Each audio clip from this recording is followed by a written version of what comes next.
கிறிஸ்துவுக்குள் பிரியமானவர்களே, கர்த்தரும் இரட்சகருமாய் இயேசுவின் இனிய நாமத்தினாலே உங்கள் யாவரையும் வாழ்த்துகிறேன். தேவனருளி அப்பம் மினிஸ்ட்ரி சேனல் மூலியமாக உங்களோடு சந்திப்பதில் மிகுந்த மகிழ்ச்சியடைகிறேன். தினம்தோறும் அதிகாலையிலே 3 மணிக்கு பரிசுத்த வேதாந்தத்திலிருந்து ஒரு பகுதி நாம் தியானித்து நம்முடைய குடும்ப பாதுகாப்புக்காக நாம் ஜெபித்து வருகிறோம். வேற தேசத்திலே வேற சூழ்நிலையிலே அதிகாலையில் இணைந்திருக்கிறீங்க. கர்த்தராய் இயேசு நாமத்தினாலே உங்கள் யாவரையும் வாழ்த்துகிறேன். எரேமியா 4ஆம் அதிகாரம் 22ஆம் வசனத்திலே, என் ஜனங்களோ மதியற்றவர்கள், என்னை அவர்கள் அறியாதிருக்கிறார்கள். அவர்கள் பைத்தியமுள்ள பிள்ளைகள், அவர்களுக்கு உணர்வே இல்லை. பொல்லாப்பு செய்ய அவர்கள் அறிவாளிகள், நன்மை செய்யவோ அவர்கள் அறிவில்லாதவர்கள். ஹல்லேலூயா. கிறிஸ்துவுக்குள் பிரியமானவர்களே, இந்த நாளிலும் இந்த செய்தி சற்று வித்தியாசமாக இருக்கும். நீங்க கவனமா கவனித்தா மட்டும்தான் புரியும். என்னை அவர்கள் அறியாதிருக்கிறார்கள். ஒரு குடும்பம் இயேசு கிறிஸ்து ராஜாவை அறிந்து கொண்டால் ஞானம், புத்தி, அறிவு எல்லாமே தேவன் தந்துருவார். ஒரு குடும்பத்திலே இயேசு கிறிஸ்துவை மட்டும் அறியாமல் ஞாயிற்றுக்கிழமை சர்ச்சுக்கு போயிட்டு கடமை கிறிஸ்டியனா இருந்துட்டு கையில் பைபிள் எடுத்து வாசிக்காம ஜெபம் பண்ணாம இஷ்டம் போல இப்போ கடைசி காலத்துல நிறைய வீட்டில் வாழ்றாங்க. அதுக்கு தான் நான் முதல்ல சொன்னேன், இந்த செய்தியை நீங்க ஆழமா கவனிச்சா மட்டும்தான் புரியும். மறுபடியுமாக ஆவியானவர் ஏவப்பட்டதுனால இந்த செய்தி காலையில பேசுறேன். நிறைய குடும்பத்திலே காலையில என் குடும்பத்தை கர்த்தர் ஆசீர்வதிக்க மாட்டாரா, என் வீட்டில் இன்னைக்கு இவ்வளவு பிரச்சனை இருக்கு, என் குடும்பத்தில் இவ்வளவு போராட்டம் இருக்குன்னு சொல்லி நம்ம பல காரியங்கள் யோசிப்போம். ஆனா தேவனுடைய இருதயத்துக்குள்ள இருக்கிற பாரங்களை நாம் அறிந்து கொண்டால் நம்ம குடும்பம் ஆட்டோமேட்டிக்கா சரியாயிரும். பைத்தியமுள்ள பிள்ளைகள் என்று சொல்கிறார். யாரை பார்த்து சொல்கிறார்? ஏன் அப்படி சொல்றாரு? உணர்வே இல்லை அப்படிங்கிறாரு. பொல்லாப்பு செய்ய அவர்கள் அறிவாளிகள் என்கிறார். நன்மை செய்யவோ அவர்கள் அறிவில்லாதவர்கள் என்கிறார். இன்னைக்கு செய்தி என்ன அப்படின்னா, என்னை அவர்கள் அறியாதிருக்கிறார்கள்.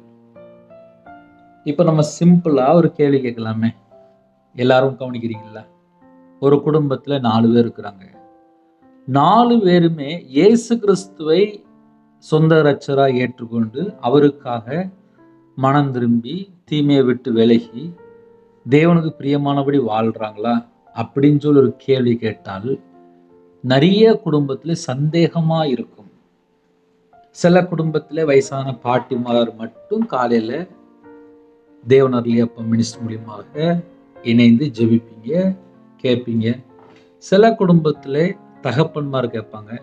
சில குடும்பத்துல வெளியில புறப்பட்டு போகும்போது அப்படியே கேட்டுட்டே போயிட்டு இருப்பீங்க.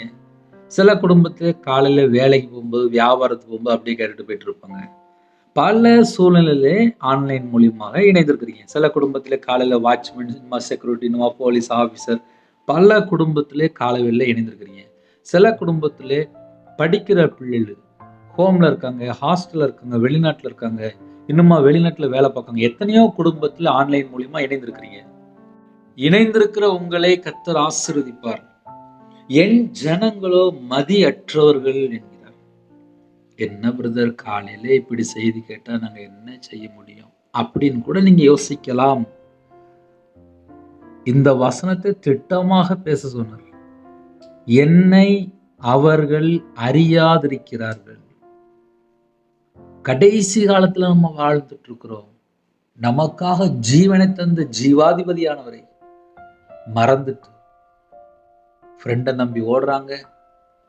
எனக்கு அவங்க தான் உதவி பண்ணுவோம்னு சொல்லி அவங்கள நம்பி ஓடுறாங்க. யாரெல்லாமோ நம்பி ஓடிக்கிட்டே இருக்கிறாங்க.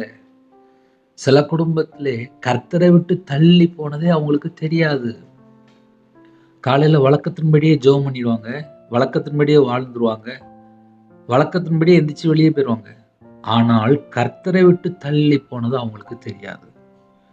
என்னை அவர்கள் அறியாதிருக்கிறார்கள்.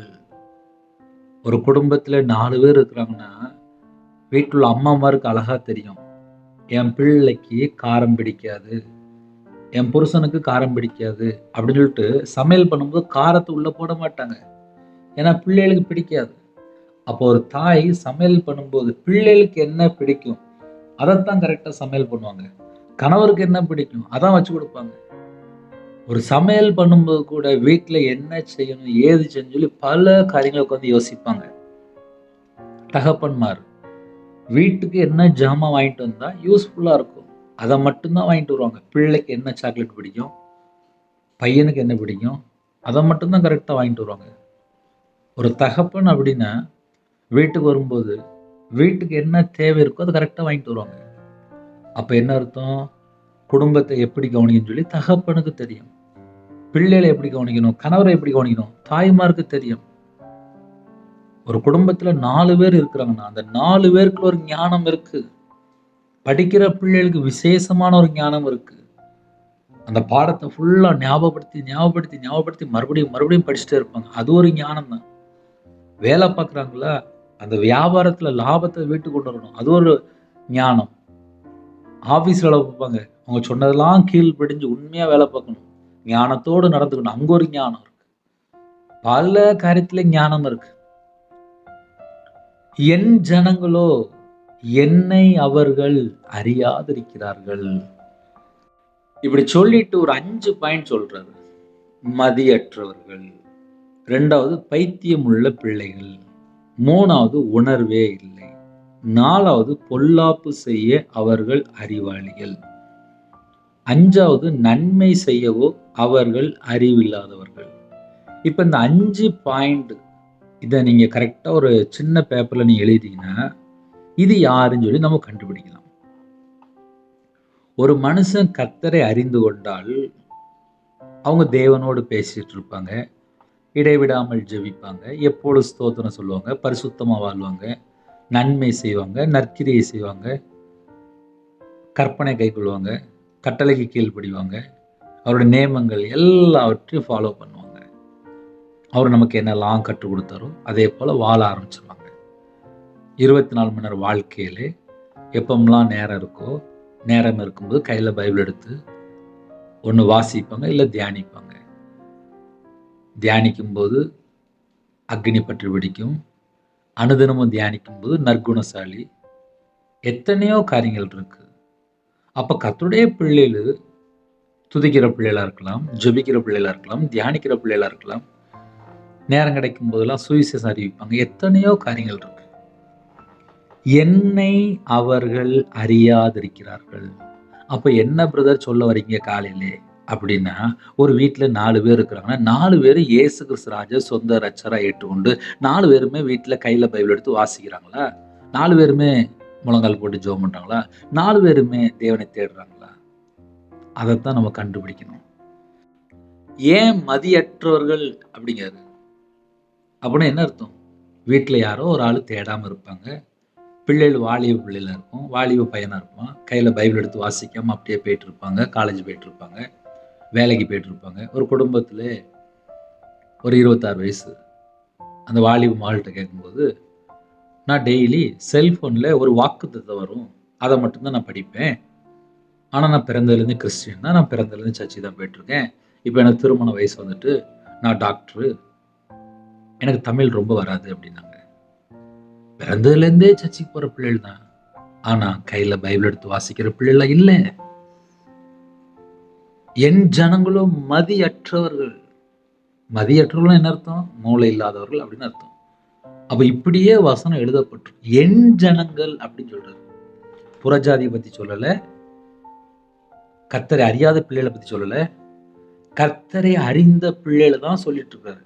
என் ஜனங்கள் சொல்லி உரிமையா சொல்றாரு. அப்படி உரிமையா சொல்லும்போது என்ன சொல்றாரு அப்படின்னா, என்னை அவர்கள் அறியாதிருக்கிறார்கள். ஒரு வீட்டுல கணவன் மனைவி இருப்பாங்க, மனைவி பார்த்தா அழகா பைபிள் வாசிச்சு ஜெபம் பண்ணிட்டு இருப்பாங்க, சர்ச்சில் தான் கல்யாணம் முடிஞ்சிருக்கும்.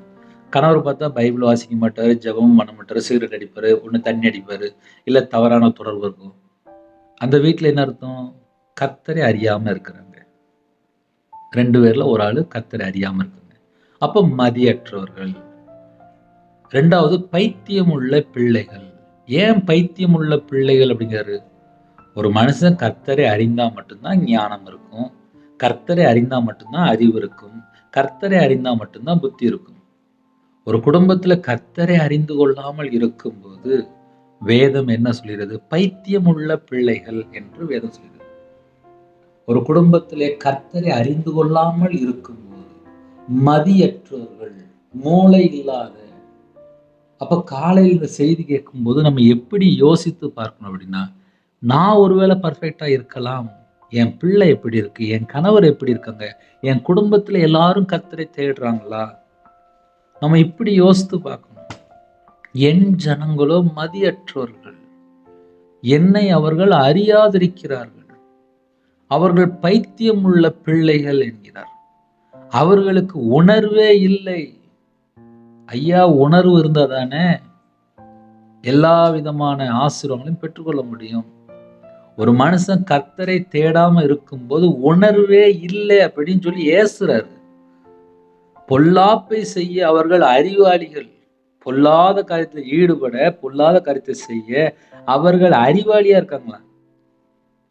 ஆனா இன்னொரு மெத்தட்ல சொல்றாரு, என்னை அவர்கள் அறியாதிருக்கிறார்கள், ஆனா பொல்லாப்பு செய்ய அறிவாளியா இருக்கிறாங்கன்னு சொல்றாரு. இன்னொரு பக்கம் சொல்றாரு, நன்மை செய்யவோ அவர்களுக்கு அறிவில்லாதவர்கள். இப்படியே எழுதப்பட்டிருக்கு. சில குடும்பத்திலே கால வேளையில எனக்கு ஒரு வாக்குத்தத்தம் கிடைக்காதா, என் குடும்பத்தை ஆசிரியக்க மாட்டாரா, என் குடும்பத்துல எனக்கு இவ்வளவு பிரச்சனை இருக்கு, இது மட்டும்தான் நம்ம யோசிப்போம். ஆனா தேவனுடைய இதயத்துக்குள்ளே என்ன பாரம் இருக்கு, அவர் என்ன சொல்ல வராரு, என் வாழ்க்கை எப்படி இருக்கு, நான் எப்படி வாழ்றேன், என் குடும்பத்துல எல்லாரும் எப்படி வாழ்றாங்க, அப்படி நம்ம யோசித்தால் நம்ம குடும்பத்தை கண்டிப்பாக ஆசிரியப்பார். மறுபடியும் மறுபடியும் அந்த வசனத்தை தியானிக்கும், இந்த வசனத்தை பேசுன்னு சொல்லி மறுபடியும் ஆவியான ஏவப்பட்டுருச்சு. அதுக்கப்புறம் தான் அந்த செய்தி கொண்டு வந்தோம்.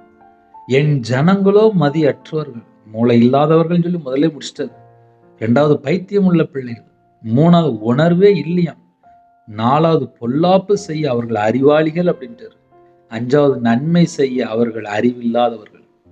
அப்ப அறிவில்லாதவர்கள் அப்படிங்காரு, மதியற்றவர்கள்ங்காரு, பைத்தியம் உள்ள பிள்ளைங்காரு, உணர்வே இல்லைங்காரு, பொல்லாப்பு செய்ய அவங்க அறிவாளிகள் அப்படிங்காரு. அப்ப 5 விதமான ஒரு பாயிண்ட்ல இந்த வசனம் எழுதப்பட்டிருக்கு. ஆனால் இதெல்லாம் ஏன் சொன்னாரு அப்படின்னு சொல்லி கொஞ்சம் ஆழமா பார்க்கும்போது, என்னை அவர்கள் அறியாதிருக்கிறார்கள். ஒரு மனுஷன் இயேசு கிறிஸ்து ராஜாவை அறிந்து கொண்டால் அந்த மனுஷன் வெளிச்சமா இருப்பான், வெளிச்சத்தின் பிள்ளையா இருப்பான், கர்த்தரை பின்பற்ற பிள்ளையா இருப்பான், கர்த்தருடைய வார்த்தையில நிலைத்திருப்பான், வசனத்தினாலே காத்து கொள்வான், தேவனுக்கு பிரியமானபடி நற்கிரியை செய்ய, நன்மை செய்ய, தான தர்மம் செய்ய அவரை போல மாறிடலாம். அப்ப நம்ம கர்த்தரை அறிந்து கொண்டால் மட்டும்தான் நம்ம வாழ்க்கை ஆசீர்வாதம். நிறைய குடும்பத்துல காலையில செய்தி கேட்பாங்க, ஜெபிப்பாங்க, அப்படியே எந்திரிச்சு போயிடுவாங்க. வீட்டுல பைபிள் எடுத்து வாசிக்க மாட்டாங்க, ஜெபம் பண்ண மாட்டாங்க, பாட்டு படிக்க மாட்டாங்க, துதிக்க மாட்டாங்க. என் வாழ்க்கையெல்லாம் எனக்கு அது இல்லவே இல்லை. ஏன்னா சின்ன வயசுல நான் வேலைக்கு போயிட்டேன். நான் ஒரு வியாபாரியா இருந்தேன், அவ்வளவுதான். எனக்கு ரொம்ப பாட்டு படிக்க தெரியாது, தேவனை எப்படி துதிக்கணும் தெரியாது. நான் 11 வயசுல வேலைக்கு போனனால கையில பைபிள் எடுத்து வாசிக்கிற ஒரு பழக்கம் கூட இல்லை. நான் ஞாயிற்றுக்கிழமை மட்டும்தான் சர்ச்சுக்கு போவேன். அதனால ஜெபிக்கிற பழக்கமும் இல்லை. தேவனை தேடக்கூடிய பிள்ளைகளா நான் வாழலை. ஆனா ஒரு நாள் நஷ்டப்பட்டு, கடன்ல நஷ்டப்பட்டு நடு ரோட்ல நிற்கும் போதுதான் தேவனை எப்படி தேடணும், அவரை எப்படி தேடன்னு சொல்லி கையில பைபிள் எடுத்து கண்ணீரோடு வாசிக்க ஆரம்பித்தேன். என் கூட கொஞ்சம் கொஞ்சமா பேச ஆரம்பித்தார். நான் இவ்வளவு பெரிய பாவியா இருக்கிறேனே, இவ்வளவு பெரிய அக்கிரமம் பண்ணிட்டு இருக்கிறேனே, இவ்வளவு பெரிய பொல்லாத ஒரு வாழ்க்கையா இருக்கு, இவ்வளவு பெரிய தீமை இருக்கு, நான் கர்த்தரை விட்டுலாம் தள்ளி போய் வாழ்ந்துட்டு இருக்கேன்னு சொல்லி உணர்வு அடைய ஆரம்பித்தேன். இந்த வசனம் அழகா எழுதப்பட்டிருக்கு, உணர்வே இல்லை. ஒரு மனுஷன் கர்த்தரை அறிந்து கொள்ளும் போதுதான் உணர்வு வரும். கர்த்தரை அறிந்து கொள்ளும் போதுதான் ஞானம் வரும். கர்த்தரை அறிந்து கொள்ளும் போதுதான் தேவனுடைய பிள்ளையா இருக்க முடியும். கர்த்தரை அறிந்து கொள்ளும் போதுதான் வெளிச்சத்தின் பிள்ளையா இருக்க முடியும். கர்த்தரை அறிந்து கொள்ளும் போதுதான் தீமையை விட்டு விலக முடியும், பொல்லாப்பை விட்டு விலக முடியும். நன்மை செய்ய அவர்களுக்கு அறிவில்லாதவர்கள் என்று எழுதப்பட்டிருக்கு. ஒரு மனுஷன் கிறிஸ்துவுக்குள் இருந்தால் நன்மை மட்டும்தான் செய்யணும், நற்கிரியை மட்டும்தான் செய்யணும். இதான் பைபிள் நமக்கு கற்றுத்தருது. ஆனால் இன்று எத்தனை குடும்பத்துல தீமை செய்ய சுற்றி திரிதாங்க. யார் வீட்டு சொத்தை எப்படி கொள்ளை அடிக்கலாம், அது சொந்தக்கார சொத்தா இருந்தாலும் பிரச்சனை இல்லை, யாரு சொத்தா இருந்தாலும் பிரச்சனை, எப்படியாவது தனக்கு சொத்து சேர்க்கணும், எப்படியாவது சொத்து சேர்க்கணும், அவ்வளவுதான். அது எத்தனை பொய் பேசினாலும் பரவாயில்ல, எத்தனை காரியத்தில் ஈடுபட்டாலும் பரவாயில்ல, எப்படியாவது சம்பாதிக்கணும், எப்படியாவது சம்பாதிக்கணும். சில குடும்பத்துல தவறான வழியில போயிருக்காங்க, களவாண்டிருக்காங்க, பொல்லாத வழியில் ஈடுபட்டிருக்காங்க. எத்தனை காரியம். காரணம் என்ன? நன்மை செய்யவோ அவர்கள் அறிவில்லாதவர்கள். ஒரு மனுஷனுக்கு அறிவில்லாம இருந்துச்சு அப்படின்னா அவன் ஆட்டோமேட்டிக்கா தவறான வழியில போயிடும். என் வாழ்க்கையில நான் கையில பைபிள் எடுத்து வாசிக்கும் போதுதான் ஆவியானவர் பேசுவாரு, ஐயோ நான் இவ்வளவு தூரம் குறையா இருக்கிறேனே, இவ்வளவு தூரம் நான் பாவத்துல இருக்கிறேனே, இவ்வளவு தூரம் நான் அக்கிரமத்துல இருக்கிறேனே அப்படின்னு சொல்லி ஆவியானவர் பேச ஆரம்பித்தார். மனம் திரும்ப ஆரம்பித்தேன், கண்ணீரோடு ஜெபிக்க ஆரம்பித்தேன். இந்த நிமிஷமே உயிர் பிச்சை போட்டிருக்காரு. அவ்வளவுதான். என் ஜனங்களோ மதியற்றவர்கள். ஒருவேளை காலையில் இந்த செய்தி வேணா உங்களுக்கு வித்தியாசமா தெரியலாம். நம்ம கர்த்தருடைய பிள்ளையா இருந்து நம்ம கர்த்தரை தேடும் போது நம்ம குடும்பத்தை ஆசீர்வதிப்பார். பிரதர் நான் தேடுறேனே, அப்ப ஏன் என் வீட்டுல ஏன் பிரச்சனை இருக்கு? நீங்க தேடுறீங்க, உங்க பிள்ளைகள், உங்க கணவர், உங்க குடும்பத்துல எல்லாரும் தேவனை தேடுறாங்களா? எத்தனை குடும்பத்துல பகல்ல நல்ல நாடகம் பார்க்கறது, நல்ல படம் பார்க்கறது, நல்ல கேம் அடிமையில இருக்கிறது. ஒரு செல்போன் எடுத்தாச்சு அப்படின்னா 3 மணி நேரம் 2 மணி நேரம் ஃப்ரெண்டுகிட்ட என்ன பேச்சு பேசுறாங்கப்பா. சில குடும்பத்துல 5-6 மணி நேரம் ஒரே போன் தான். பக்கத்து வீட்டுல போனா பேச்சு தான், தேவையில்லாத பேச்சு. தேவையுள்ள காரியம் வந்தா பரவாயில்ல. என் ஜனங்களோ மதியற்றவர்கள், மதியற்றவர்கள் என்று எழுதப்பட்டிருக்கும். அதனால யாரெல்லாம் கால வேளையிலே இணைந்திருக்கிறீங்களோ, ஒருவேளை அண்ணே இந்த செய்தி எங்களுக்கு கஷ்டமா இருக்கு அப்படின்னு சொன்னால், கர்த்தருடைய வார்த்தையை நம்ம தியானிக்கும் போது நம்மள்ட்ட ஏதாவது குறை இருக்கான்னு சொல்லி மட்டும்தான் பார்க்கணும்.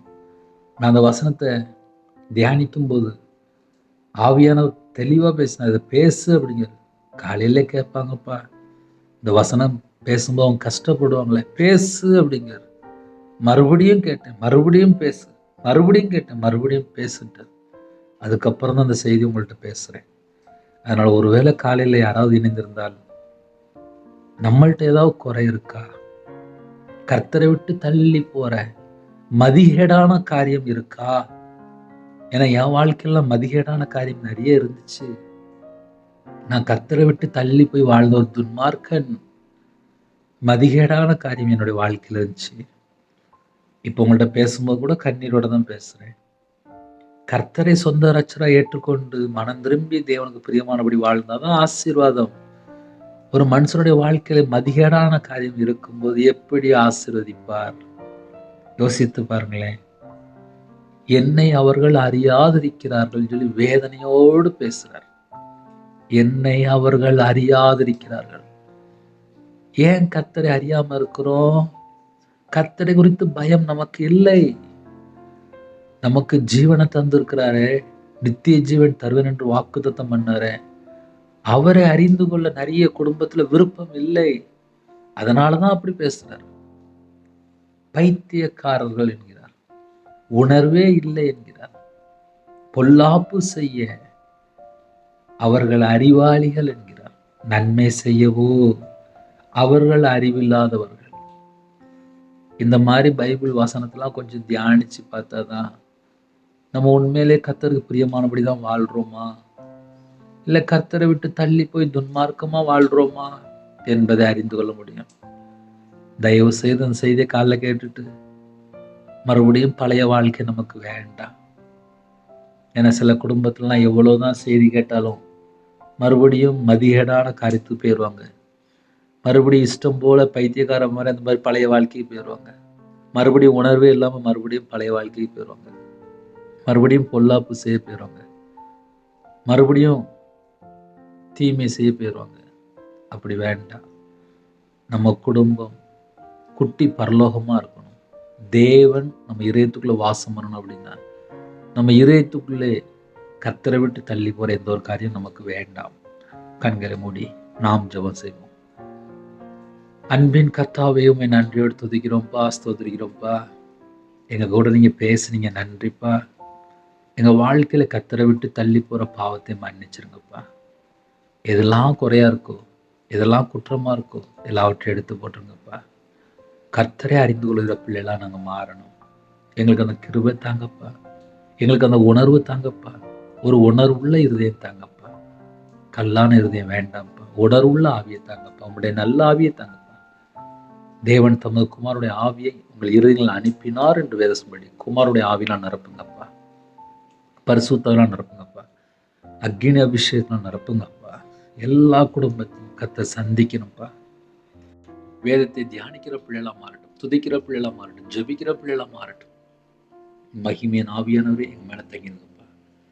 கிருபையின் வரங்களால் நிரப்புங்கப்பா. ஞான வரங்களால் நிரப்புங்கப்பா. தீர்க்க தரிசன வரங்களால் நிரப்புங்கப்பா. உங்க அன்பினால் நிரப்புங்கப்பா. சுபாவ அன்புலாம் வேண்டாம்ப்பா. உங்க அன்பு எங்களுக்கு வேணும்ப்பா. ஜென்ம சுபாவம் வேண்டாம்ப்பா. துன்மார்க்கமான கேரக்டர் வேண்டாம்ப்பா. பொல்லாத கேரக்டர் எங்களுக்கு வேண்டாம்ப்பா. உங்க நல்லாவியே தாங்கப்பா. உமக்கு பிரியமானபடி நாங்கள் வாழணும்ப்பா. என்னோட வாழ்க்கையில கர்த்தரை விட்டு தள்ளி போற எல்லா பாவத்தையும் எல்லாம் மன்னித்து கர்த்தர் மறுபடியும் எங்களுக்கு ஜீவனை கட்டுவதாச்சா. எங்க வாழ்க்கையில கர்த்தரை விட்டு நாங்கள் எந்தெந்த காரியத்துல தள்ளி போனோமோ எல்லா பாவத்தையும் எல்லாம் மன்னிச்சிருங்கப்பா. உமக்கு பிரியமானபடி நாங்கள் வாழணும்ப்பா. எங்களுடைய பாவத்தை மன்னிச்சிருங்கப்பா. எங்களுடைய பாவத்தை மன்னிச்சிருங்கப்பா. என்னை அவர்கள் அறியாதிருக்கிறார்கள் சொல்லி எவ்வளவு துக்கப்படுறீங்க. எங்களை மன்னிச்சிருங்கப்பா. எங்களை மன்னிச்சிருங்கப்பா. இந்த நாளிலும் யாரெல்லாம் ஜெபிக்கணுமோ அவங்களுடைய சிரசு மேல ஆசீர்வாதத்தை வைங்கப்பா. கையின் கீழில் ஆசீர்வதிங்கப்பா. அப்பத்தின் தண்ணீர் ஆசீர்வதிங்க. அவங்களோட வாழ்க்கையில, குடும்ப வாழ்க்கையில ஒரு எழுப்புதல், ஆவிக்குரிய வாழ்க்கையில ஒரு மனம் திரும்பி தேவனுக்கு பிரியமானபடி கனி கொடுக்குற பிள்ளைகள மாறட்டும்ப்பா. கர்த்தர் கூட இருங்க. கர்த்தரை நம்புகிறவனும் செழிப்பான். பூமிக்குரிய ஆசீர்வாதம், ஆவிக்குரிய ஆசீர்வாதம், கற்பதனுடைய ஆசீர்வாதம், சகலவிதமான ஆசீர்வாதம் உங்க பிள்ளைகளுக்கு ஆசீர்வதிங்க.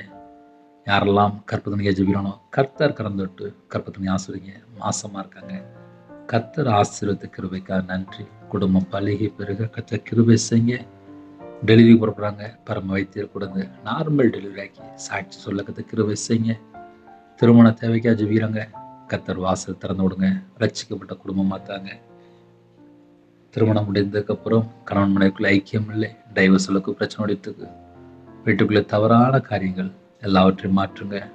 போதை அடிமையில் இருக்காங்க, மதுபான அடிமையில் இருக்காங்க, கஞ்சா பழக்கத்தில் இருக்காங்க, கள்ள தொடர்பு, விக்கிர வழிபாடு, மாந்திரிகம், பிள்ளி சுயம் ஏவல்ல பாதிக்கப்பட்டு பல குடும்பத்தில் கர்த்தரை விட்டு தள்ளி போயிட்டாங்க. அந்த குடும்பம் மனம் திரும்பணும். கர்த்தர் கிருபை செய்யுங்க. எல்லா குடும்பத்தையும் கர்த்தர் சந்திங்க. அதிகால வெளில இணைந்திருக்காங்க, உங்களுடைய கிருபையினால் நிரப்புங்க. உங்களுடைய பிரசனத்தால் முடுங்க, உங்களுடைய வல்லமையினால் நிரப்புங்க. யாரெல்லாம் தாழ்த்துறவங்களோ பிதா குமாரன் பரிசுத்த நாமத்தில் முத்திரை போட விடட்டும். என்னோட ஆவி, ஆத்மா, சரீரம், சிந்தனை, நினைவு எல்லாம் இயேசு கிறிஸ்துவினால வேலையடைய விடட்டும்.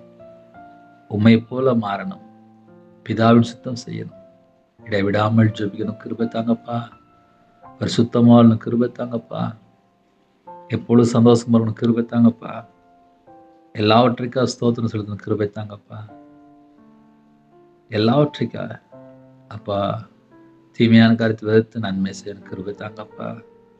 நாளைகளுக்கு ஆசீர்வதித்தாங்கப்பா. உமக்கு பிரியமானபடி வாழ எங்களை அர்ப்பணிக்கிறோம்ப்பா. எங்கள் வாழ்க்கையில குறைகள், குற்றங்கள் எல்லாவற்றுக்கும் மன்னித்து ஆசீர்வதிங்கப்பா.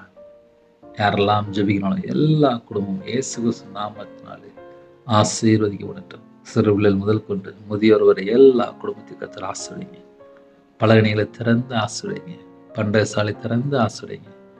எல்லா குடும்பத்துக்கும் தரித்திரம், பஞ்சம், கஷ்டம், பிரச்சனை, உபத்திரங்கள், பாடுகள், நிந்தைகள், அவமானங்கள் எல்லாம் இயேசு கிறிஸ்து நாமத்தினால் விலகி போகட்டும். இயேசு கிறிஸ்து நாமத்தினால் விலகி போகட்டும். இயேசு கிறிஸ்து நாமத்தினால் விலகி போகட்டும். எல்லா குடும்பத்துக்கும் கர்த்தர் ஆசீர்வதிங்க. கர்த்தரை அறிந்து கொண்டு உமக்கு பிரியமானபடி நாங்கள் வாழணும்ப்பா.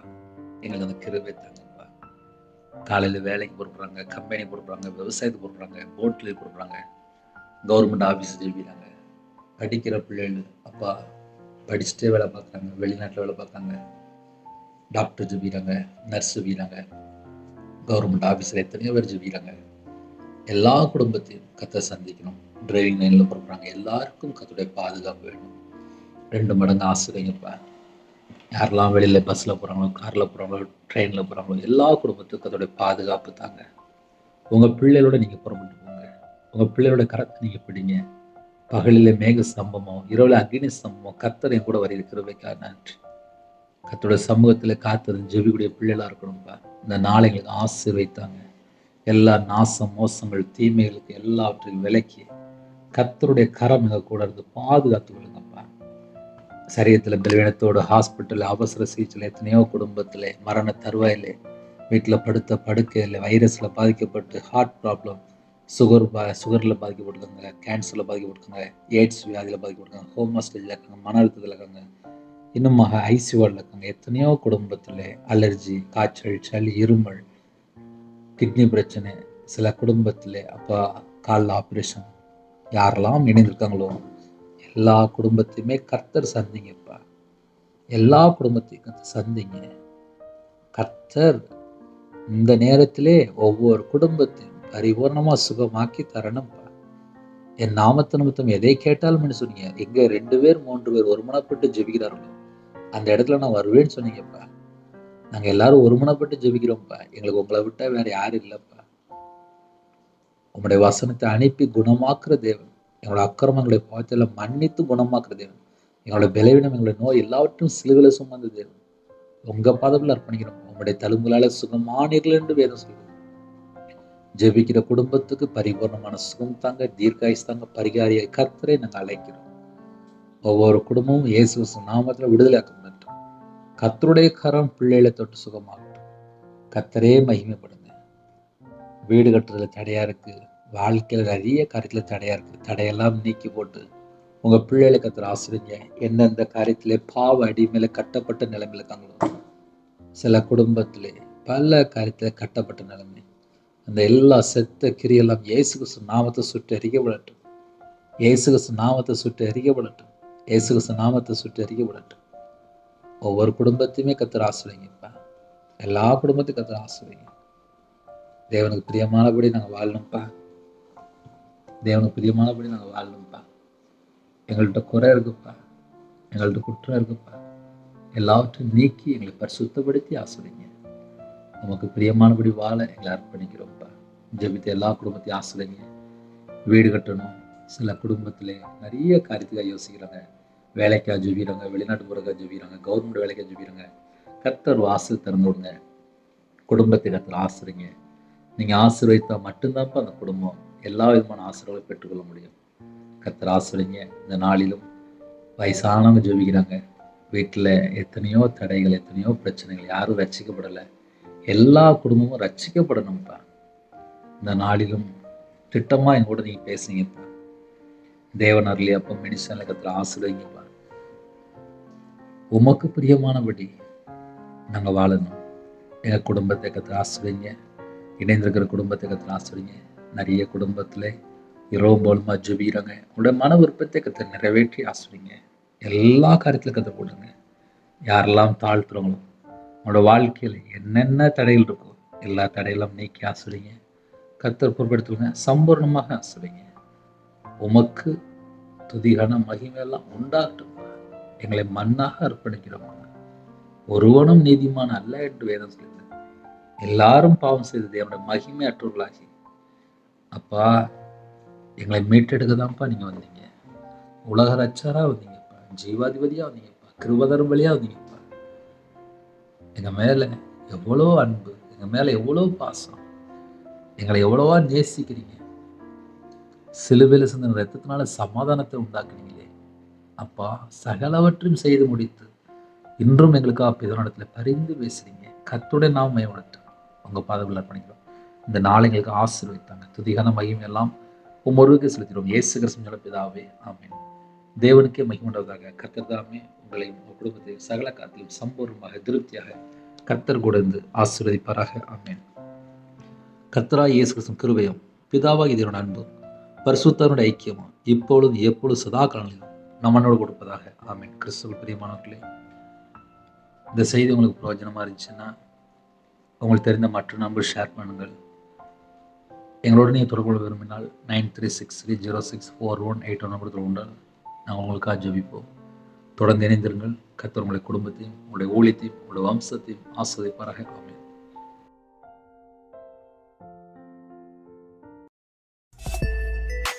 Thanks for watching. Please subscribe our channel. Click the like and share. Click the bell. God bless you.